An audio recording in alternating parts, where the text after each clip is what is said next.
Gap ఇవ్వలేదు వచ్చింది. హైడ్రా కూల్చివేతలపై రంగనాథ్ అంటున్న మాటలివి. అక్రమ నిర్మాణాలు బుల్డోజర్ చేసిన హైడ్రా కొన్ని రోజులుగా శాంతించింది. ఎఫ్టీఎల్ నిర్ధారణ తర్వాత హైడ్రా దూసుకుపోనుందా?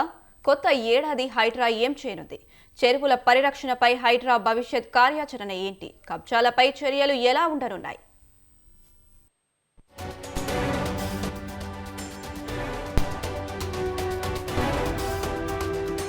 తెలంగాణలో కాంగ్రెస్ పార్టీ ప్రభుత్వాన్ని ఏర్పాటు చేసిన తర్వాత తీసుకున్న నిర్ణయాల్లో హైడ్రా ఒకటి. కబ్జాలకు గురైన చెరువులు, కుంటలు, అక్రమ కట్టడాలను కూల్చివేయాలని హైడ్రాను ఆదేశించింది సర్కార్.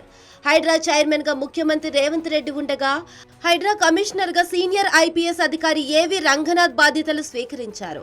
హైడ్రా ఏర్పాటు జీవో తర్వాత అక్రమ కట్టడాలు అంటూ పలు నిర్మాణాలను కూల్చివేయడం ప్రారంభించింది. మొదట్లో నాగార్జున ఎన్ కన్వెన్షన్ హాల్ కూల్చి సంచలనాలకు తెరలేపింది. కోర్టుకు వెళ్లేందుకు సైతం వీలు లేకుండా తెల్లారగానే హైడ్రా బుల్డోజర్లు అక్రమ కట్టడాలకు వెళ్లిపోయి పని కానిచ్చేస్తున్నాయి. హైడ్రా కమిషనర్ రంగనాథ్ వచ్చాడంటే ఎవడికో మూడింది అనేంతలా భయపడిపోయారు హైదరాబాద్ వాసులు.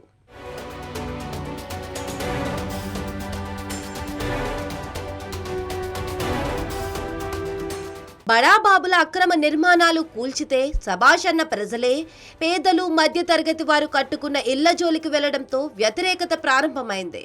మూసీ సుందరీకరణ పేరుతో నది పరివాహిక ప్రాంతాల్లో ఇళ్లను కూల్చుతామని ప్రభుత్వం ప్రకటించింది.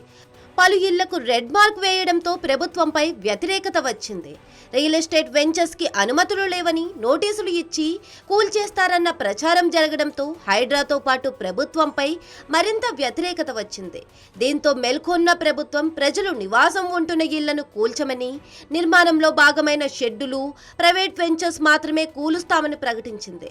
ఆ తర్వాత పూర్తి స్థాయిలో కూల్చివేతలు ఇప్పట్లో ఉండవని, మొదటగా బఫర్, ఎఫ్టీఎల్ నిర్ధారణ జరిగిన తర్వాత కూల్చుతామని ప్రకటించడంతో ప్రజల్లో ఉన్న వేడి తగ్గింది. వెస్టర్న్ ఇంట్రెస్ట్ ఉన్న వాళ్ళు, ల్యాండ్ గ్రాబర్స్, ల్యాండ్ మాఫియా ఇటువంటి వాళ్ళే దీన్ని వ్యతిరేకిస్తారు.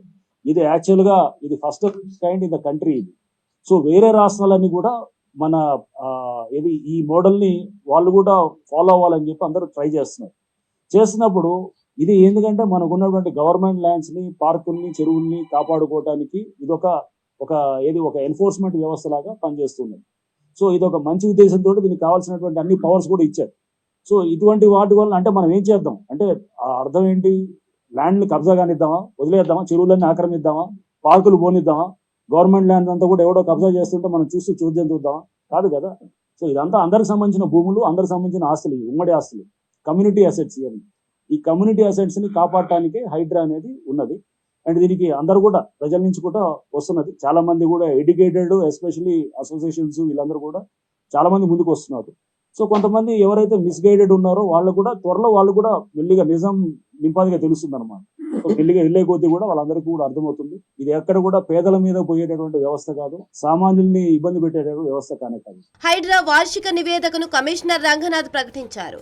22 ప్రాంతాల్లో 314 నిర్మాణాలు కూల్చివేశామని, ఇందులో 12 చెరువులు, 8 నాలాలు, 7 ప్రభుత్వ భూముల్లోకి అక్రమ నిర్మాణాలపై హైడ్రా చర్యలు చేపట్టింది.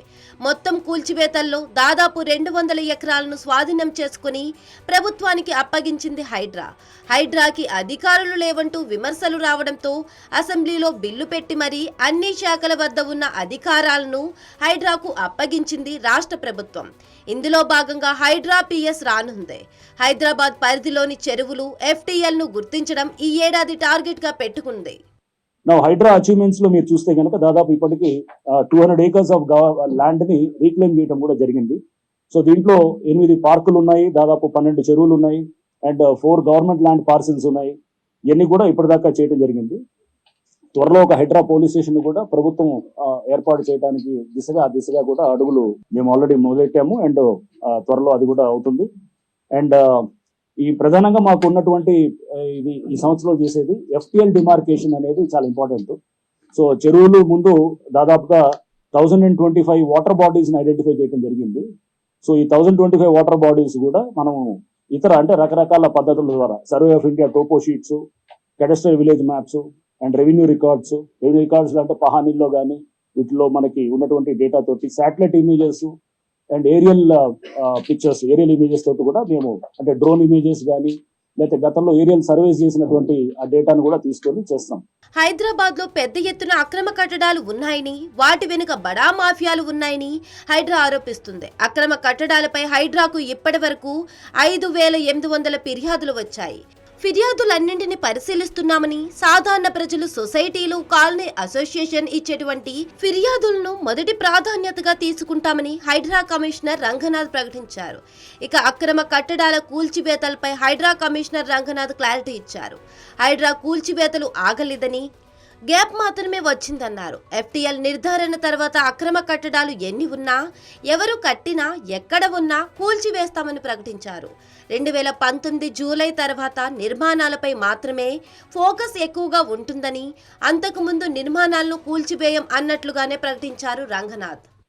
చూస్తే కనుక ఇప్పటికి దాదాపు 5,800 కంప్లైంట్స్ దాకా మాకు రావటం జరిగింది.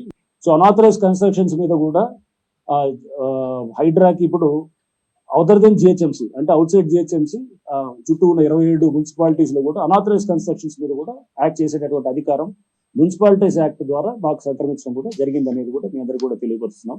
సో దాంట్లో కూడా మాకు ప్రధానంగా అసోసియేషన్స్ ఎవరైనా కంప్లైంట్ చేస్తే, అంటే అక్కడ ఎందుకంటే చాలా చోట్ల వచ్చాయి ఇది, సో మీరు అనవచ్చు ఎక్కడ మనం డిస్క్రిమినేట్ చేస్తాం అనే దానికి పబ్లిక్ నుంచి వచ్చేటువంటి కంప్లైంట్స్ కి ప్రాధాన్యత ఇస్తాము. ఇచ్చేసి సపోజ్ ఆ ఏరియాలో వాళ్ళకి పెద్ద ఎత్తున కూడా దానివల్ల ట్రాఫిక్ సమస్య లేకపోతే అక్కడ వాళ్ళకి అందరికీ ఆ కాలనీ వాసులందరికీ కూడా ఇబ్బందికరంగా ఉంటే గనక వారు ఇచ్చే కంప్లైంట్స్ కి ప్రాధాన్యత ఇస్తూ చేస్తాం. అట్లానే మనం సాంకేతిక పరిజ్ఞానాన్ని వాడుతూ కూడా మనము వీటిని ఇప్పుడు ఎంక్రోచ్మెంట్స్ కూడా గుర్తించడానికి చేస్తున్నాము. సాధారణ ప్రజల్లో హైడ్రాపై ఎలాంటి వ్యతిరేకత లేదని, కొందరు సోషల్ మీడియా వేదికగా హైడ్రాపై తప్పుడు ప్రచారం చేస్తున్నారని రంగనాథ్ ఆరోపించారు. తప్పుడు ప్రచారం చేస్తున్న వారిపై చర్యలు తీసుకుంటామన్నారు. రానున్న రోజుల్లో హైడ్రా కార్యాచరణ ఏ రకంగా ఉంటుందో చూడాలి మరి.